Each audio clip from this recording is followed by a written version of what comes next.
$1,000 in net income from the fish fry this year. And that was not the whole season. Our first fish fry was, that's tough to say, was at the end of June, I believe. So next year, we hope to start those fish fries maybe in May, so we can get at least another month of fish fries in and generate some more revenue. Dorchester Pool Cabana. This was your old pool cabana, 70s, 80s style architecture, chain link fence, wooden light pole. This is your new cabana, okay? You can see very updated, current, contemporary look. You may not be able to see it. There's a new light pole that we're using throughout the community. It's the acorn style light pole, metal pole. And we didn't get the fencing here. It's right here, but it's that aluminum, wrought iron looking fence, same fencing that we did at Druid Hills Pool. So just a much nicer, up-to-date look. I think you'll agree that's a big transformation there. This is another view looking from the opposite side to the pavilion right here. And then this is your cabana with restrooms and then an attendant area. And new fencing is over there. So that's been very well received by both our residents as well as our resort guests. Now some 2014 only projects, and I say 2014 only because we have some projects that are larger that I'll discuss on the next slide that actually will span over 2 calendar years.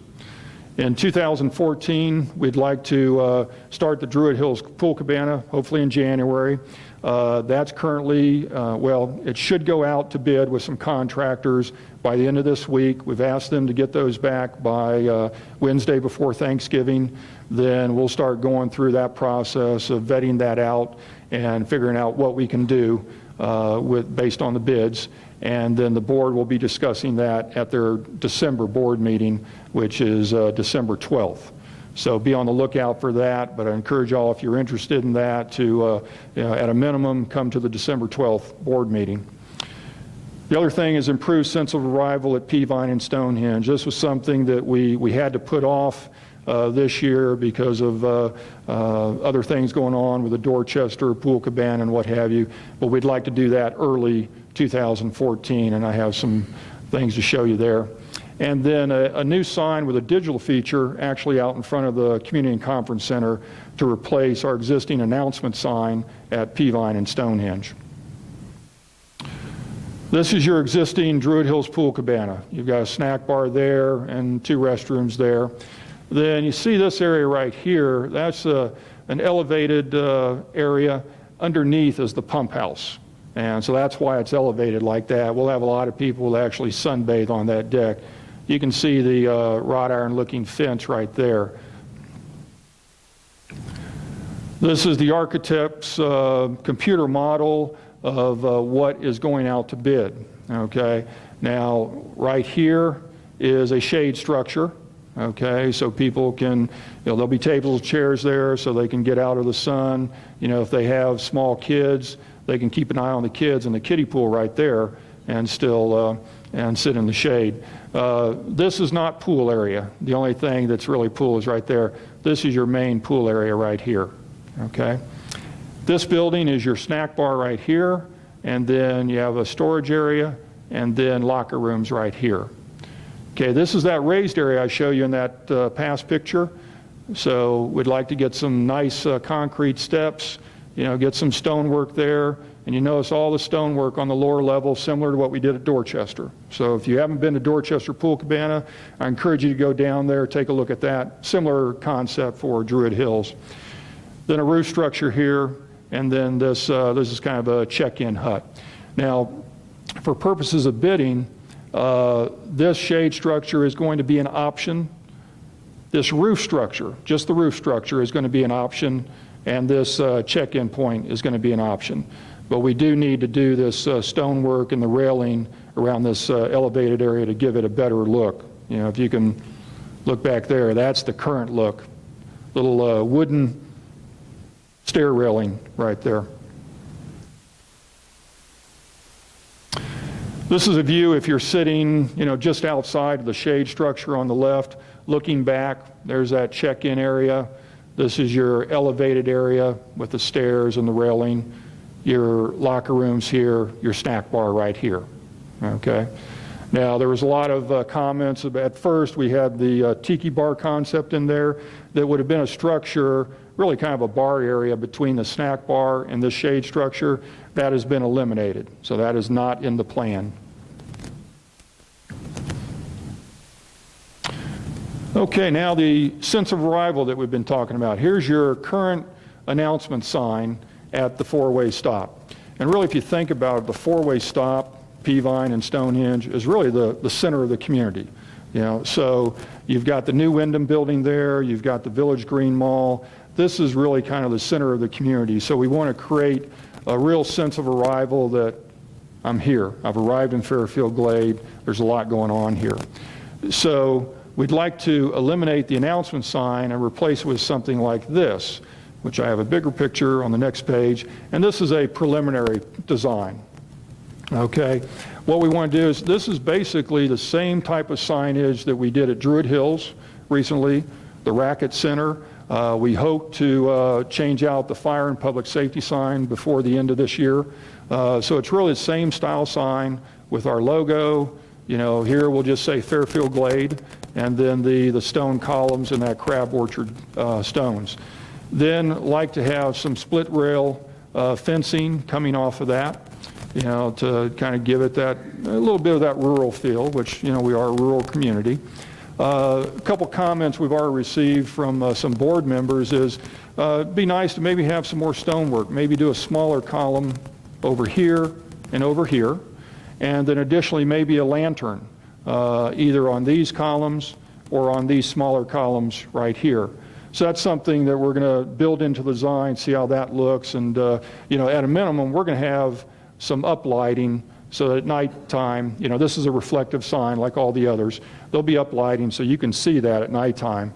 But then those additional columns, lanterns will kind of set it off and make it very different from just our monument signs in front of the buildings. Okay, this is a preliminary design for the Community and Conference Center sign with the digital component. So again, same sign style that we're doing throughout the community. Difference here, though, is as you leave today, take a look back at the Conference Center building. What you have is you have this crab orchard stone on the bottom, and then you have this yellow brick, okay, on the top. So we'd like to do the same thing for the sign so it really matches the architecture of the Community and Conference Center building. So that's why we've got the two types of stone here. Then below the main sign, so as you're driving in a car, it's very much at eye level, would be your digital sign. And here we've just put something on, our Mirror Lake Blast is going to be the Guess Who. And so that would be now your community announcement sign that you would see, and we can control that electronically from this building, from potentially other buildings, and really change it on the fly. So it's a lot easier, less labor intensive, et cetera. And it kind of creates now that for the Community and Conference Center, a focal point, you know, for that, to let people know what's going on. Now, remember I mentioned that some projects are large enough to where we really need to do those over 2 years. And those are also projects that, rather than have a lot of disruption during the busy time of the season when y'all are trying to enjoy the amenities, we start these projects in the fall or late summer and have them run through the winter time, so then they're ready for the next busy season. So one of those projects would be the new Dorchester Clubhouse. We'd like to start that late summer, early fall, have it ready and open for business in the spring of 2015. And with that project, we actually are looking at doing that new clubhouse where the existing hard tennis courts are down at Dorchester. So those would be eliminated. It enables us to keep the existing Dorchester clubhouse open while we're under construction, and then once this is completed, then we tear down the old building, and we actually have a nice area there that we could have larger parties and things of that nature under a tent or what have you. It'd be a grassy area. We still have to look at all that site plan to see what makes sense from a golf perspective first, but that's something we'll consider. The other project is a Stonehenge golf/snack bar pavilion. This would be a pavilion very near where the existing turn shack is, in that round area right there, oval area. We'd have a snack bar where we can grill burgers. We'd also have restrooms for the golfers, so as they're making the turn, they don't have to go into the clubhouse to go to the restroom. They want a quick burger or hot dog, they can grab it right there and go. Additionally, after their round, this would be a gathering area for them, so that they don't have to go into the restaurant, they don't have to sit out on the deck, and this would all be undercover. So we think that'll be a nice feature. And then Stonehenge grill renovation, we'd like to expand the kitchen. The current kitchen really is not big enough, not efficient enough for the number of seats that we have in that restaurant. So we'd like to expand that kitchen, make it more efficient, eliminate the leaky atrium windows. We put an awning over those windows to help that situation, which it has, but still really not the look that you want. And then we'll increase the seating, but that has to match the kitchen. So I don't anticipate a significant increase in seating. 2016 and 17, remember we have a 5-year plan, if you will. In 2016-17, we'd like to do a centralized racket facility. This would be some additional dual-purpose outdoor courts where you can play tennis as well as pickleball. Remember, we're eliminating 2 courts down at Dorchester, so we'd like to potentially move those up to the racket center. So now you have some courts, play tennis or pickleball. Additionally, some indoor pickleball courts. Pickleball is really growing, and so there is a sense that we probably need to have some more courts, and so that's what we would do over at that facility, trying to have more of the racket sports at that facility, and then renovate the clubhouse as well. With respect to Fireside Lounge and Legends, Fireside Lounge is actually for people that just want to come in and have a dinner, order off the a la carte menu. They have a tendency to gravitate to the Fireside Lounge. It's more intimate feel, it's a nicer feel than this large room that Legends is right now that's more designed for large banquets and what have you. So we'd like to expand Fireside Lounge and then change the interiors of Legends Restaurant to make it feel more like a restaurant as opposed to a ballroom. So that's what we're looking at there. Heatherhurst Clubhouse interior redesign, that's probably more related to the snack bar area, try and make that more efficient and what have you. And then a new St. George Marina building. And once we do that, really the St. George Marina has a totally new look. Every building has been done, and that will be very nice.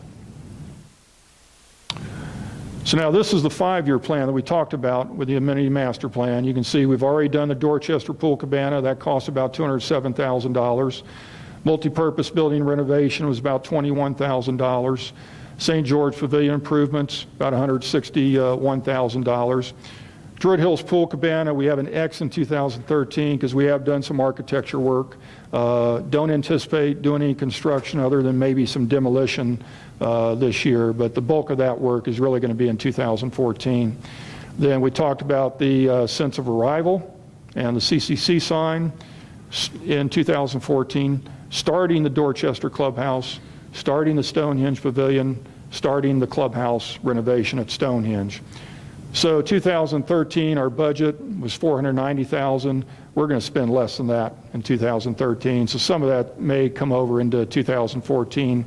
2014, we have a budget of $1,068,000, $1,025,000 in 2015, and that's really just to finish out these 3 projects that we start in 2014.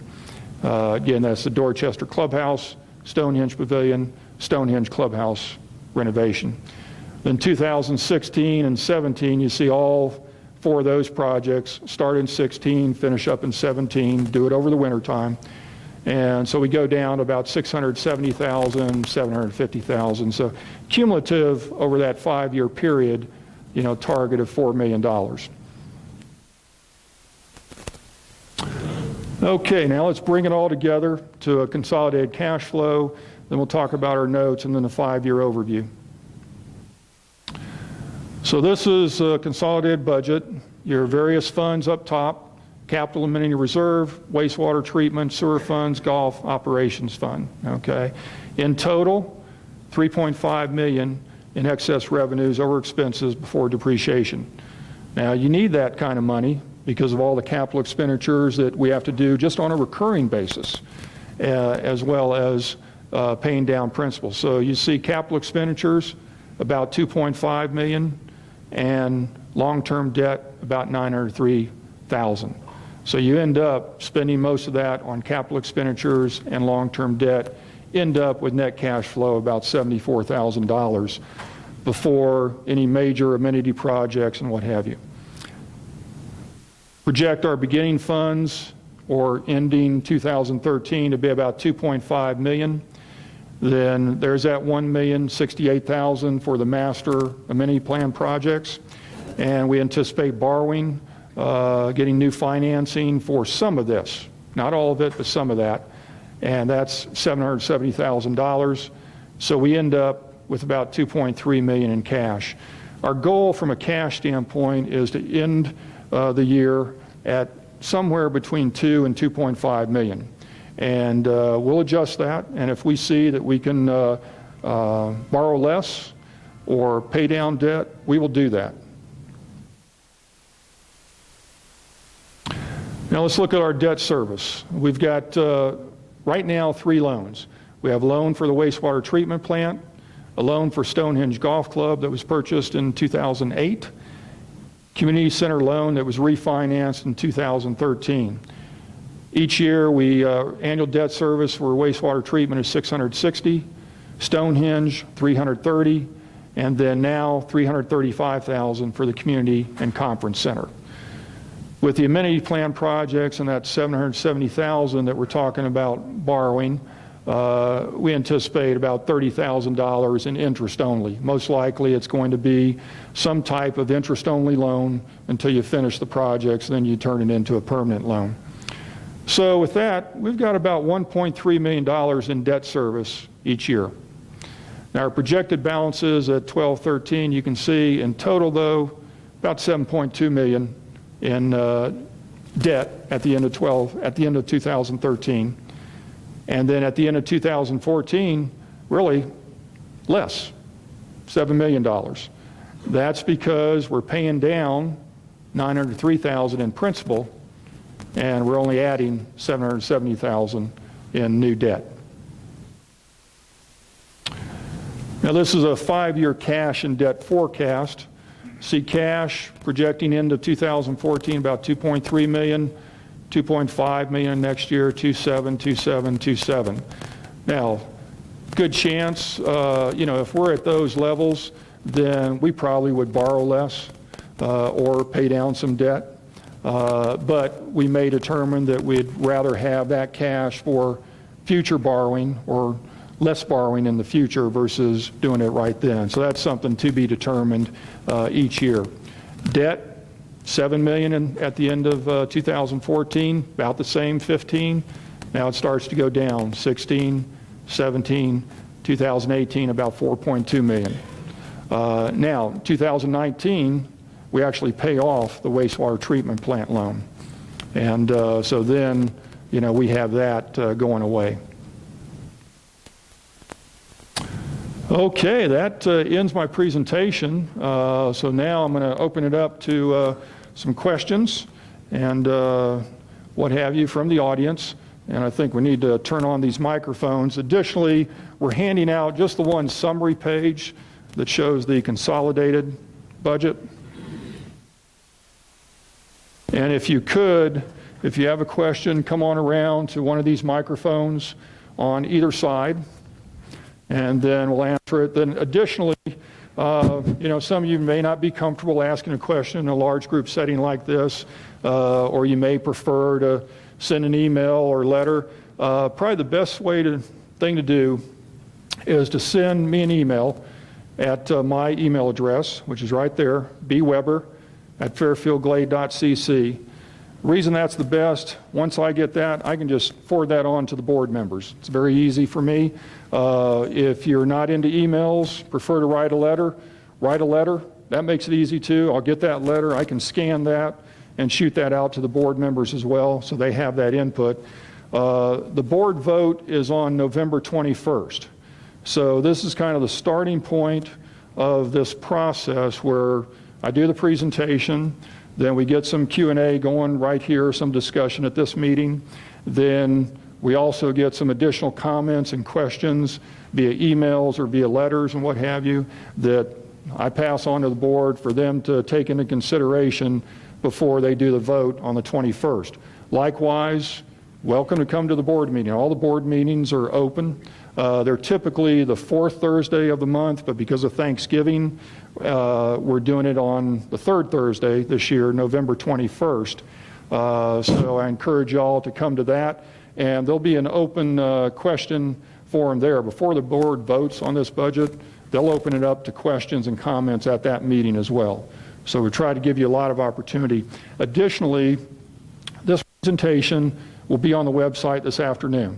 Okay, so you can go back and look at every slide.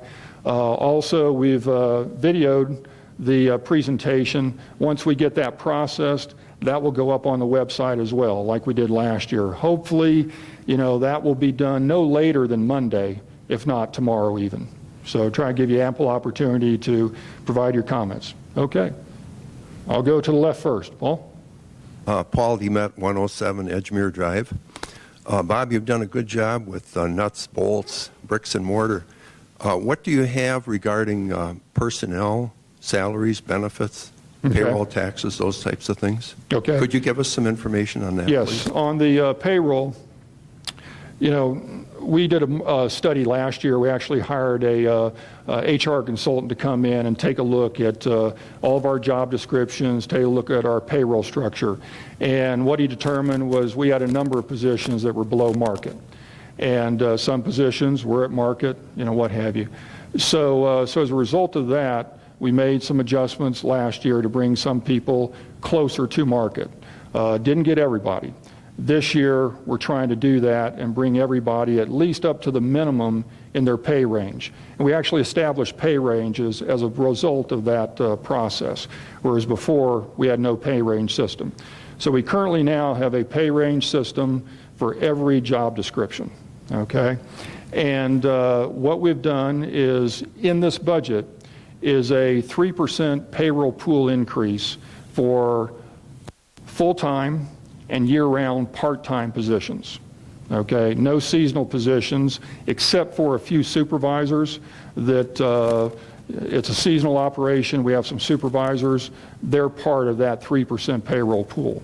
And the way that works is we have that budget pool, okay, payroll pool, and that's allocated by department based on their full-time and year-round part-time employees. And then it's up to the department or division managers to determine the appropriate pay increase for the job description and the individual based on that pay range scale as well as the individual's performance. And in terms of all the other benefits, pretty much the same as last year, other than in order to keep our health insurance cost lower, we actually did have to increase the deductible for one of our plans. And they actually have two plans that they can choose from. There's a high deductible plan that has an HSA component, and then there's a regular deductible plan that's a PPO. What I was asking was, do we have any numbers on our personnel counts this year, last year, proposed next year? Yes. And what we're spending on salaries and benefits? Yeah. Is that information available? We have it in total and by department, yes. Okay, we don't get into individuals, but we do have total and then also by department. Yeah, and your payroll in total is about $6 million, Regina? Yeah. And that includes everybody, seasonal employees, the whole 9 yards. And do you have a slide on that? No, I don't. No. But I can get you that information. Thank you. Okay. Let me go over to the right. Thank you, Bob. Thank you, Bob. Dwight Wages, Rotherham Drive. Can you go back to your last slide, or the one that showed the projected for 5 years? This one here? Yeah. Okay. What are the assumptions in here in terms of what effect are likely increases in our monthly fees going to be? I mean, we just went up 5% just now, if I did my approximate calculations. Yeah, it's pretty close. And if we don't have housing increases, which you'd have to assume will, but may not, Right. the only way you're going to pay for all of this, seems to me, is coming back for more fees to us. Is that a fair assumption? Well, we're projecting that we will have increases in housing starts every year. Right. Okay, comparable to what we're budgeting for 2014. Okay. So basically 80 new housing starts every year. Additionally, we're projecting a moderate assessment increase similar to what we've done this year. Right. Okay. On a year by And year. then moderate increases, payroll, et cetera. Yeah. Do you expect that those increases are likely to happen each year? In this projection, yes. Yeah, Okay. we've factored that into the projection. Okay. Well, I have a lot of questions, but since I didn't have a chance to see this ahead of time, I don't have them formulated. But I guess you showed at the very beginning the housing starts. Yes. And how those have dropped dramatically, obviously, with the housing crisis and so forth. So, back then, when we had 200 people building houses every year and we were attracting people, obviously we were successful at that time, for some reason, to attract people to Fairfield Glade, right? Right. A lot of what I see for amenities here are things that I have to agree, you have to keep up with the maintenance. But I'm not so sure that everything that's on these, like the sense of well-being and attraction, need to continue. Because if we were attracting people back before when we didn't have those kind of improvements, I'm not so sure they're there now. So, for example, just to pick one thing that's up there, the sense of, what do you called it? The sense of attraction. Arrival, right. The signage. Right. What's wrong with the signage that we have out there on the curve?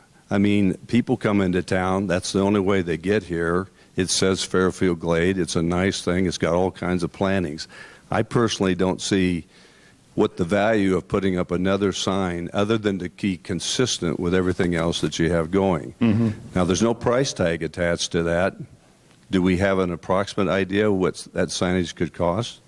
Yeah, actually, both signs, the signage at the corners, and it's two corners. We're actually looking at both western corners, northwest and southwest, as well as the CCC sign, about $50,000 in total for that. Right. And the CCC sign is the most expensive because of the digital feature. So not to sound penny pinching here, because any one of these by itself are not an issue. The issue is the totality.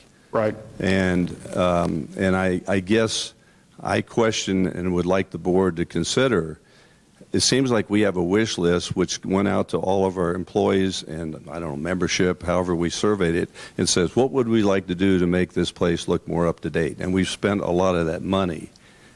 Just because someone asked for it doesn't mean that you necessarily have to go do it. And I think I'm asking you and the board to be sure that whatever you're doing really is going to add and make sure that we bring more people here. Certainly we need more people to come. Right. But I personally feel some of these things that are being listed are not significant to make that kind of a change. And I don't like to see just our fees continue to go up unless they're really needed. That's my comment. Yeah. Yeah, I think a couple comments to that. What you have to remember is, we are in a marketing mode, and we are going after the baby boomers. And the baby boomers are definitely looking for nicer amenities, nicer communities, and they have a lot to choose from. So what we have to make sure we're doing is constantly improve the look, the appearance of our community, as well as the amenities we have to attract a good market share of those baby boomers. As far as a sense of arrival, that actually was the number one in terms of importance on the survey that we did on the mini master plan. So actually the community said, yes, we would like that. Now, we're not doing anything to the main sign that we have right now because the Peavine Road widening.